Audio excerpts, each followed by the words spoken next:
ಎಲ್ಲರಿಗೂ ನಮಸ್ಕಾರ. ಸ್ಮಾರ್ಟ್ ತಂತ್ರಜ್ಞಾನ ಈಗ ನಮ್ಮ ಜೀವನದ ಪ್ರತಿಯೊಂದು ಭಾಗದಲ್ಲೂ ಇದೆ ಅಲ್ವಾ? ಹೌದು. ಸ್ಮಾರ್ಟ್ ವಾಚ್ ಇಂದ ಹಿಡಿದು ಸ್ಮಾರ್ಟ್ ಹೋಮ್ವರೆಗೂ. ಎಕ್ಸಾಕ್ಟ್ಲಿ. ಈ ಎಲ್ಲ ಸ್ಮಾರ್ಟ್ ಅನ್ನೋ ಪದದ ಹಿಂದೆ ಒಂದು ದೊಡ್ಡ ತಂತ್ರಜ್ಞಾನವೇ ಅಡಗಿದೆ. ಇಂದು ನಾವು ಆ ತಂತ್ರಜ್ಞಾನದ ಮೂಲಕ್ಕೆ ಇಳಿಯೋಣ. ನಮ್ಮ ಜೊತೆ ಕೆಲವು ತಾಂತ್ರಿಕ ದಾಖಲೆಗಳಿವೆ. ಅವುಗಳನ್ನಿಟ್ಕೊಂಡು ಇಂಟರ್ನೆಟ್ ಆಫ್ ಥಿಂಗ್ಸ್ ಅಥವಾ ಐಒಟಿಯ ಎರಡು ಪ್ರಮುಖ ಅಂಗಗಳಾದ ಸೆನ್ಸರ್ಗಳು ಮತ್ತು ಆಕ್ಚುವೇಟರ್ಗಳ ಬಗ್ಗೆ ಒಂದು ಆಳವಾದ ಚರ್ಚೆ ನಡೆಸೋಣ. ಖಂಡಿತ. ಇದನ್ನ ಹೀಗೆ ಯೋಚಿಸ್ಬೋದು. ಸೆನ್ಸರ್ಗಳು ಅಂದ್ರೆ ಐಒಟಿ ಸಾಧನಗಳ ಕಣ್ಣು, ಕಿವಿ, ಸ್ಪರ್ಶ ಇದ್ದ ಹಾಗೆ. ಒಳ್ಳೆ ಹೋಲಿಕೆ. ಹೌದು. ಅವು ಸುತ್ತಮುತ್ತಲಿನ ಪ್ರಪಂಚವನ್ನು ಗ್ರಹಿಸ್ತವೆ. ಇನ್ನು ಆಕ್ಚುವೇಟರ್ಗಳು ಅವು ಕೈಕಾಲಿದ್ದ ಹಾಗೆ. ಅಂದ್ರೆ ಕೆಲಸ ಮಾಡುವ ಅಂಗಗಳು. ಕರೆಕ್ಟ್. ಆ ಗ್ರಹಿಸಿದ ಮಾಹಿತಿಗೆ ತಕ್ಕಂತೆ ಕೆಲಸ ಮಾಡ್ತವೆ. ಇವೆರಡೂ ಇಲ್ಲದೆ ಯಾವುದೇ ಸ್ಮಾರ್ಟ್ ಸಿಸ್ಟಮ್ ಪೂರ್ತಿಯಾಗಲ್ಲ. ಅದ್ಭುತ.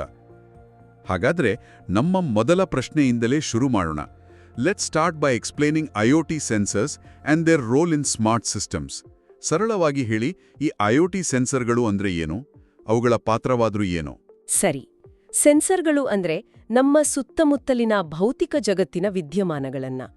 ಭೌತಿಕ ಜಗತ್ತು ಅಂದ್ರೆ ಶಾಖ, ಬೆಳಕು, ಒತ್ತಡ, ಶಬ್ದ ಇಂಥವುಗಳನ್ನ ಅಳೆದು ಅದನ್ನ ಡಿಜಿಟಲ್ ಜಗತ್ತಿಗೆ ಅರ್ಥವಾಗುವ ಭಾಷೆಗೆ ಅಂದ್ರೆ ಎಲೆಕ್ಟ್ರಿಕಲ್ ಸಿಗ್ನಲ್ಗಳಿಗೆ ಪರಿವರ್ತಿಸುವ ಸಾಧನಗಳು. ಓಕೆ. ಈ ಸಿಗ್ನಲ್ಗಳನ್ನ ನಂತರ ಪ್ರೊಸೆಸರ್ಗೆ ಕಳುಹಿಸಲಾಗತ್ತೆ. ಅಲ್ಲಿ ಡೇಟಾವನ್ನ ವಿಶ್ಲೇಷಿಸಿ ಒಂದು ನಿರ್ಧಾರಕ್ಕೆ ಬರಲಾಗುತ್ತೆ. ಸೊ ಬೇಸಿಕ್ಲಿ ಸೆನ್ಸರ್ಗಳ ಮೂಲ ಕೆಲ್ಸನೇ ಡೇಟಾ ಸಂಗ್ರಹಣೆ. ಅಂದ್ರೆ ಅವುಗಳಿಲ್ಲದಿದ್ರೆ ಒಂದು ಸ್ಮಾರ್ಟ್ ಸಿಸ್ಟಮ್ ಕುರುಡು ಮತ್ತು ಕಿವುಡು ಇದ್ದ ಹಾಗೆ ಅಲ್ವಾ? ನಿಖರವಾಗಿ. ಹೊರಗಿನ ಪ್ರಪಂಚದ ಬಗ್ಗೆ ಅದಕ್ಕೆ ಯಾವ ಮಾಹಿತಿನೂ ಇರಲ್ಲ. ಇದಕ್ಕೆ ನಮ್ಮ ದಿನನಿತ್ಯದ ಜೀವನದಿಂದ ಕೆಲವು ಉದಾಹರಣೆಗಳನ್ನ ಕೊಡಬಹುದಾ? ಆಗ ಕೇಳುಗರಿಗೂ ಸುಲಭವಾಗಿ ಅರ್ಥವಾಗುತ್ತೆ. ಖಂಡಿತ. ನಮ್ಮ ಸ್ಮಾರ್ಟ್ ಹೋಮ್ಗಳನ್ನೇ ತಕೊಳ್ಳಿ. ಅಲ್ಲಿ ಒಂದು ತಾಪಮಾನ ಸೆನ್ಸರ್ ಇರುತ್ತೆ. ಅದು ಕೋಣೆಯ ಉಷ್ಣಾಂಶ ಗ್ರಹಿಸಿ ಎಸಿಗೆ ಮಾಹಿತಿ ಕೊಡುತ್ತೆ. ಆಗ ಎಸಿ ಆಟೋಮೆಟಿಕ್ ಆಗಿ ಆನ್ ಅಥವಾ ಆಫ್ ಆಗುತ್ತೆ. ಸರಿ. ಇನ್ನು ಆರೋಗ್ಯ ಕ್ಷೇತ್ರದಲ್ಲಿ ನೋಡಿ, ನಿಮ್ಮ ಸ್ಮಾರ್ಟ್ ವಾಚ್. ಹೌದು, ಹಾರ್ಟ್ ರೇಟ್ ಸೆನ್ಸರ್. ಎಕ್ಸಾಕ್ಟ್ಲಿ. ಅದು ನಿಮ್ಮ ಹೃದಯ ಬಡಿತವನ್ನ ನಿರಂತರವಾಗಿ ಅಳೆಯುತ್ತಿರುತ್ತೆ. ಕೃಷಿಯಲ್ಲೂ ಅಷ್ಟೇ. ಮಣ್ಣಿನ ತೇವಾಂಶ ಅಳೆಯೋ ಸೆನ್ಸರ್ಗಳು ಪಂಪ್ಗಳನ್ನ ಯಾವಾಗ ಆನ್ ಮಾಡಬೇಕು ಅಂತ ನಿರ್ಧರಿಸ್ತವೆ. ಓಕೆ. ಈಗ ಸೆನ್ಸರ್ಗಳು ಏನು ಮಾಡುತ್ತವೆ ಅಂತ ಒಂದು ಸ್ಪಷ್ಟ ಚಿತ್ರಣ ಸಿಕ್ತು. ಆದರೆ ಒಂದು ಪ್ರಾಜೆಕ್ಟ್ಗೆ ಸರಿಯಾದ ಸೆನ್ಸರ್ ಅನ್ನ ಹೇಗೆ ಆಯ್ಕೆ ಮಾಡೋದು? Let's discuss the important characteristics of IoT sensors. ಅವುಗಳನ್ನು ಅಳೆಯೋಕೆ ಯಾವೆಲ್ಲ ಮಾನದಂಡಗಳಿದೆ? ಇದು ತುಂಬಾ ಮುಖ್ಯವಾದ ಪ್ರಶ್ನೆ. ಒಂದು ಸೆನ್ಸರ್ನ ಗುಣವನ್ನ ಹಲವಾರು ವಿಷಯಗಳು ನಿರ್ಧರಿಸ್ತವೆ. ಆಕ್ಚುಲಿ ಇದರಲ್ಲಿ ಆಕ್ಯುರೆಸಿ ಮತ್ತೆ ಪ್ರಿಸಿಷನ್ ಅನ್ನೋದು ಬಹಳ ಮುಖ್ಯ. ಆಕ್ಯುರೆಸಿ ಅಂದ್ರೆ ನಿಖರತೆ. ಹೌದು. ಅಂದ್ರೆ ಸೆನ್ಸರ್ ಅಳೆದ ಮೌಲ್ಯ ನಿಜವಾದ ಮೌಲ್ಯಕ್ಕೆ ಎಷ್ಟು ಹತ್ತಿರ ಇದೆ ಅನ್ನೋದು. ಸರಿ. ಹಾಗಾದ್ರೆ ಪ್ರಿಸಿಷನ್ ಅಂದ್ರೆ ಪ್ರತಿ ಬಾರಿ ಅಳೆದಾಗಲೂ ಎಷ್ಟು ಸ್ಥಿರವಾಡಿ ಒಂದೇ ರೀತಿಯ ಮೌಲ್ಯವನ್ನ ಕೊಡುತ್ತೆ ಅನ್ನೋದು. ಒಂದ್ ನಿಮಿಷ.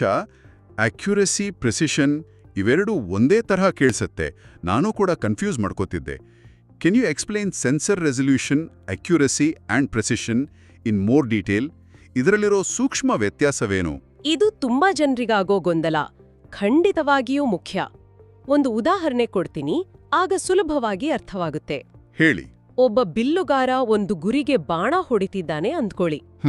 ಅವನು ಹೊಡೆದ 5 ಬಾಣಗಳು ಗುರಿಯ ಮಧ್ಯದಿಂದ ಸ್ವಲ್ಪ ದೂರದಲ್ಲಿ, ಆದರ್ ಒಂದಕ್ಕೊಂದು ಬಹಳ ಹತ್ತಿರದಲ್ಲಿ ಬಿದ್ರೆ ಅದನ್ನ ನಾವು ಪ್ರಿಸೈಸ್ ಆದ್ರೆ ಇನ್ಆಕ್ಯುರೇಟ್ ಅಂತ ಹೇಳ್ತೀವಿ. ಅಂದ್ರೆ ಅವನಲ್ಲಿ ಸ್ಥಿರತೆ ಇದೆ, ಆದ್ರೆ ಗುರಿ ತಪ್ತಿದೆ. ಕರೆಕ್ಟ್.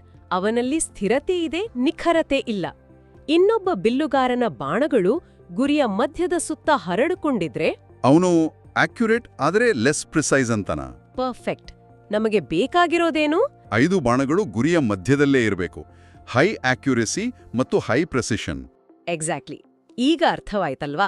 ವಾಹ್, ಇದು ಅತ್ಯುತ್ತಮ ಉದಾಹರಣೆ. ಈಗ ಪೂರ್ತಿ ಸ್ಪಷ್ಟವಾಯಿತು. ಹಾಗಾದ್ರೆ ರೆಸಲ್ಯೂಷನ್ ಅಂದ್ರೆ ಒಂದು ಸೆನ್ಸರ್ ಪತ್ತೆ ಹಚ್ಚಬಹುದಾದ ಅತ್ಯಂತ ಚಿಕ್ಕ ಬದಲಾವಣೆ. ಉದಾಹರಣೆಗೆ, ಈಗ ಒಂದು ತೂಕದ ಯಂತ್ರ 60.1 ಕೆಜಿ ಮತ್ತೆ 60.2 ಕೆಜಿ ನಡುವಿನ ವ್ಯತ್ಯಾಸ ತೋರಿಸಿದ್ರೆ ಅದರ ರೆಸಲ್ಯೂಷನ್ 0.1 ಕೆಜಿ. ಓಕೆ. ಅದು ಬರೀ 60 ಮತ್ತೆ 61 ಕೆಜಿ ಮಾತ್ರ ತೋರಿಸಿದ್ರೆ ಅದರ ರೆಸಲ್ಯೂಷನ್ 1 ಕೆಜಿ. ವೈದ್ಯಕೀಯ ಉಪಕರಣಗಳಲ್ಲಿ ಸಣ್ಣ ಬದಲಾವಣೆಯೂ ಮುಖ್ಯ. ಹಾಗಾಗಿ ಅಲ್ಲಿ ಹೈ ರೆಸಲ್ಯೂಷನ್ ಬೇಕೇ ಬೇಕು. ಅರ್ಥವಾಯ್ತು. ಸೊ ಈ ಸೆನ್ಸರ್ಗಳನ್ನ ಬೇರೆ ಬೇರೆ ವಿಧಗಳಾಗಿ ವಿಂಗಡಿಸಬಹುದಾ? Let's classify sensors based on their power requirements and output. ಹೌದು, ಹಲವು ರೀತಿಗಳಲ್ಲಿ ವಿಂಗಡಿಸಬಹುದು. ಮೊದಲನೇದು ಅವು ಬಳಸುವ ವಿದ್ಯುತ್ ಶಕ್ತಿಯ ಆಧಾರದ ಮೇಲೆ. ಅದು ಹೇಗೆ? ಇದರಲ್ಲಿ 2 ವಿಧ. ಒಂದು ಆಕ್ಟಿವ್ ಸೆನ್ಸರ್ಸ್. ಇವು ಕೆಲಸ ಮಾಡೋಕೆ ಹೊರಗಿಂದ ಪವರ್ ಸಪ್ಲೈ ಬೇಕು. ಇವು ತಾವೇ ಒಂದು ಸಿಗ್ನಲ್ ಹೊರಸೂಸಿ ಅದು ವಾಪಸ್ ಬಂದಾಗ ಪರಿಸರವನ್ನ ಅಳೆಯುತ್ತವೆ. ರಾಡಾರ್ ತರಹನಾ? ಹೌದು, ರಾಡಾರ್, ಸೋನಾರ್ ಎಲ್ಲ ಇದಕ್ಕೆ ಒಳ್ಳೆ ಉದಾಹರಣೆ. ಇನ್ನು ಎರಡನೇ ವಿಧ? ಎರಡನೆಯದು ಪ್ಯಾಸಿವ್ ಸೆನ್ಸರ್ಸ್. ಇವುಗಳಿಗೆ ಹೊರಗಿನಿಂದ ಪವರ್ ಬೇಕಿಲ್ಲ. ಇವು ಪರಿಸರದಲ್ಲಿ ನೈಸರ್ಗಿಕವಾಗಿರೋ ಶಕ್ತಿಯನ್ನೇ ಗ್ರಹಿಸುತ್ತವೆ. ಉದಾಹರಣೆಗೆ ಸೂರ್ಯನ ಬೆಳಕು ಅಥವಾ ನಮ್ಮ ದೇಹದ ಶಾಖ. ಓ, ನಮ್ಮ ಕಣ್ಣುಗಳು ಕೂಡ ಒಂದು ರೀತಿ ಪ್ಯಾಸಿವ್ ಸೆನ್ಸರ್ ಇದ್ದಾಗೆ ಅಲ್ವಾ? ಬೆಳಕನ್ನ ಗ್ರಹಿಸುತ್ತೆ. ನಿಖರವಾಗಿ. ಕ್ಯಾಮ್ರಾ ಕೂಡ ಅಷ್ಟೇ. ಇದು ತುಂಬಾ ಆಸಕ್ತಿದಾಯಕವಾಗಿದೆ. ಹಾಗಾದ್ರೆ ಔಟ್ಪುಟ್ ಆಧಾರದ ಮೇಲೆ ಹೇಗೆ ವಿಂಗಡಿಸಬಹುದು? ಔಟ್ಪುಟ್ ಆಧಾರದ ಮೇಲೆ ಎನಲಾಗ್ ಮತ್ತು ಡಿಜಿಟಲ್ ಸೆನ್ಸರ್ಸ್ ಅಂತ ವಿಂಗಡಿಸ್ತೀವಿ. ಎನಲಾಗ್ ಸೆನ್ಸರ್ಸ್ ನಿರಂತರವಾದ ಸಿಗ್ನಲ್ ಕೊಡುತ್ತೆ. ಉದಾಹರಣೆಗೆ ಮೈಕ್ರೋಫೋನ್. ಶಬ್ದದ ಏರಿಳಿತಕ್ಕೆ ತಕ್ಕಂತೆ ಅದರ ವೋಲ್ಟೇಜ್ ಸಿಗ್ನಲ್ ಕೂಡ ನಿರಂತರವಾಗಿ ಬದಲಾಗುತ್ತೆ. ಸರಿ, ಹಾಗಾದ್ರೆ ಡಿಜಿಟಲ್? ಡಿಜಿಟಲ್ ಸೆನ್ಸರ್ಸ್ ಕೇವಲ 2 ಸ್ಥಿತಿಗಳಲ್ಲಿ ಔಟ್ಪುಟ್ ಕೊಡುತ್ತೆ. ಆನ್ ಅಥವಾ ಆಫ್, ಅಂದ್ರೆ 1 ಅಥವಾ 0 ಅಷ್ಟೇ. ಒಂದು ಸ್ವಿಚ್ ತರ? ಹೌದು. ಒಂದು ಬಾಗಿಲು ತೆರೆದಿದ್ಯಾ 1 ಅಥವಾ ಮುಚ್ಚಿದ್ಯಾ 0 ಅಂತ ಹೇಳೋ ಸೆನ್ಸರ್ ಡಿಜಿಟಲ್. ಐಒಟಿ ಸಿಸ್ಟಮ್ಗಳಲ್ಲಿ ಹೆಚ್ಚಾಗಿ ಡಿಜಿಟಲ್ ಸೆನ್ಸರ್ಗಳನ್ನೇ ಬಳಸ್ತಾರೆ, ಯಾಕಂದ್ರೆ ಆ ಡೇಟಾ ಪ್ರೋಸೆಸ್ ಮಾಡೋದು ಸುಲಭ. ಓಕೆ, ವರ್ಗೀಕರಣದಲ್ಲಿ ಇನ್ನೂ ಬೇರೆ ವಿಧಾನಗಳಿವೆಯಾ? Can you explain other types of sensors, maybe based on the property they measure or the environment?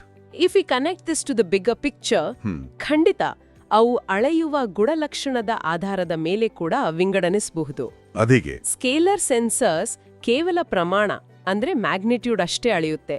ಉದಾಹರಣೆಗೆ ತಾಪಮಾನ ಸೆನ್ಸರ್, ಅದಕ್ಕೆ ದಿಕ್ಕು ಇರಲ್ಲ. ಸರಿ. ಆದ್ರೆ ವೆಕ್ಟರ್ ಸೆನ್ಸರ್ಸ್ ಪ್ರಮಾಣ ಮತ್ತೆ ದಿಕ್ಕು ಎರಡನ್ನೂ ಅಳೆಯುತ್ತೆ.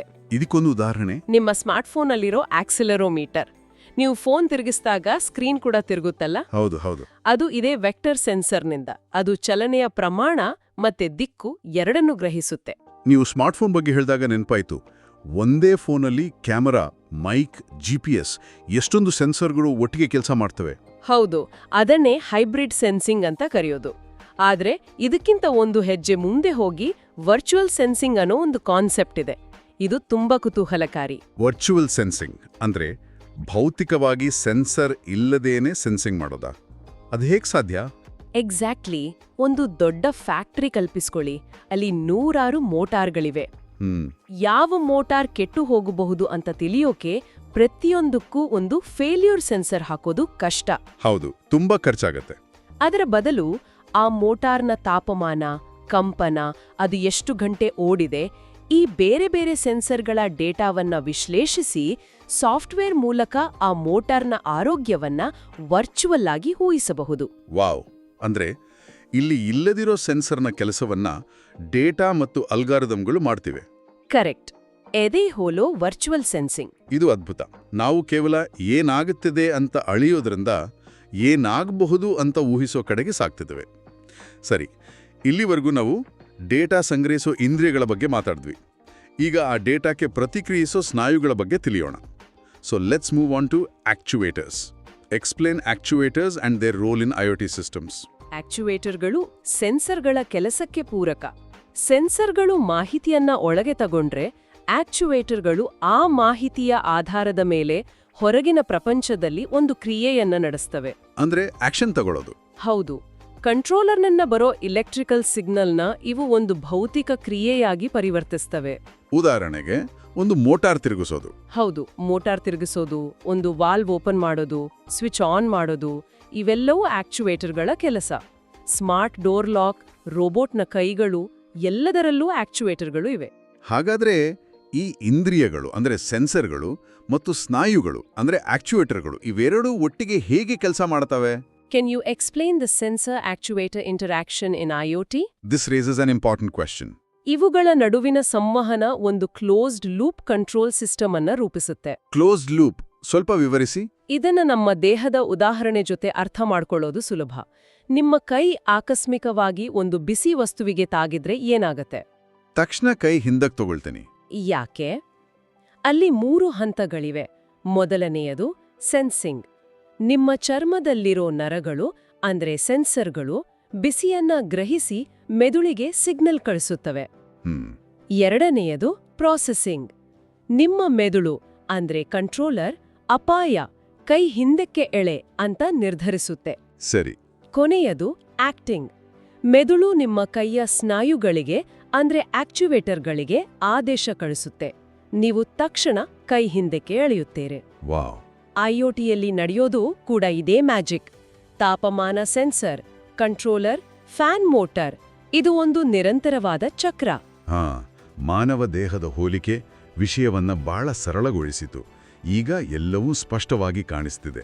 ಹಾಗಾದ್ರೆ ಈ ಚರ್ಚೆಯ ಕೊನೆಯಲ್ಲಿ ಇವೆರಡರ ನಡುವಿನ ಪ್ರಮುಖ ವ್ಯತ್ಯಾಸಗಳನ್ನ ಸಂಕ್ಷಿಪ್ತವಾಗಿ ವಿವರೋಣ.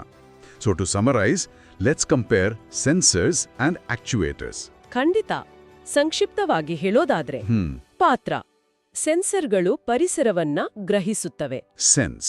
ಆಕ್ಚುವೇಟರ್ಗಳು ಕ್ರಿಯೆಗೆಯುತ್ತವೆ. ಆಕ್ಟ್. ಡೇಟಾ ದಿಕ್ಕು. ಸೆನ್ಸರ್ಗಳು ಸಿಸ್ಟಮ್ಗೆ ಇನ್ಪುಟ್ ಕೊಡುತ್ತವೆ. ಆಕ್ಚುವೇಟರ್ಗಳು ಸಿಸ್ಟಮ್ನಿಂದ ಔಟ್ಪುಟ್ ಆಗಿ ಕೆಲಸ ಮಾಡುತ್ತವೆ. ಓಕೆ. ಇನ್ನು ಪರಿವರ್ತನೆ. ಸೆನ್ಸರ್ಗಳು ಭೌತಿಕ ಶಕ್ತಿಯನ್ನ ಇಲೆಕ್ಟ್ರಿಕಲ್ ಸಿಗ್ನಲ್ ಆಗಿ ಪರಿವರ್ತಿಸುತ್ತವೆ. ಆಕ್ಚುಯೇಟರ್ಗಳು ಅವು ಇಲೆಕ್ಟ್ರಿಕಲ್ ಸಿಗ್ನಲ್ನ ಭೌತಿಕ ಚಲನೆಯಾಗಿ ಪರಿವರ್ತಿಸುತ್ತವೆ. ಅಂತಿಮವಾಗಿ ಉದ್ದೇಶ. ಸೆನ್ಸರ್ಗಳು ಮೇಲ್ವಿಚಾರಣೆಗೆ ಅಂದ್ರೆ ಮಾನಿಟರಿಂಗಿಗೆ ಸಹಾಯ ಮಾಡಿದ್ರೆ, ಆಕ್ಚುವೇಟರ್ಗಳು ನಿಯಂತ್ರಣಕ್ಕೆ ಅಂದ್ರೆ ಕಂಟ್ರೋಲಿಗೆ ಸಹಾಯ ಮಾಡುತ್ತವೆ. ಅದ್ಭುತ. ಒಟ್ಟಿನಲ್ಲಿ ಇವೆರಡು ಒಂದೇ ನಾಣ್ಯದ 2 ಮುಖಗಳಿದ್ದ ಹಾಗೆ. ಹೌದು. ಐಒಟಿ ಆಟೋಮೇಷನ್ ಸಿಸ್ಟಮ್ಗಳ ಬೆನ್ನೆಲುಬು. ಅತ್ಯುತ್ತಮವಾದ ವಿಶ್ಲೇಷಣೆ. ಸೆನ್ಸರ್ಗಳಂದ್ರೆ ಕೇವಲ ಡೇಟಾ ಕಲೆಕ್ಟರ್ಗಳಲ್ಲ, ಅವು ಸ್ಮಾರ್ಟ್ ಜಗತ್ತಿನ ಇಂದ್ರಿಯಗಳು. ಮತ್ತು ಆಕ್ಚುವೇಟರ್ಗಳು ಕೇವಲ ಮೋಟಾರ್ಗಳಲ್ಲ, ಅವು ಆ ಜಗತ್ತಿಗೆ ಕ್ರಿಯೆ ನೀಡುವ ಅಂಗಗಳು. ಈ ದೃಷ್ಟಿಕೋನ ನಿಜಕ್ಕೂ ಕುತೂಹಲಕಾರಿ. ಹೌದು.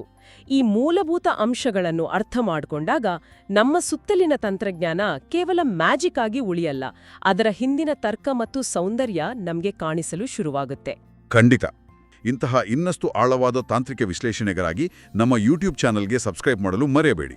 ಮುಂದಿನ ಚರ್ಚೆಯಲ್ಲಿ ಮತ್ತೆ ಭೇಟಿಯಾಗೋಣ.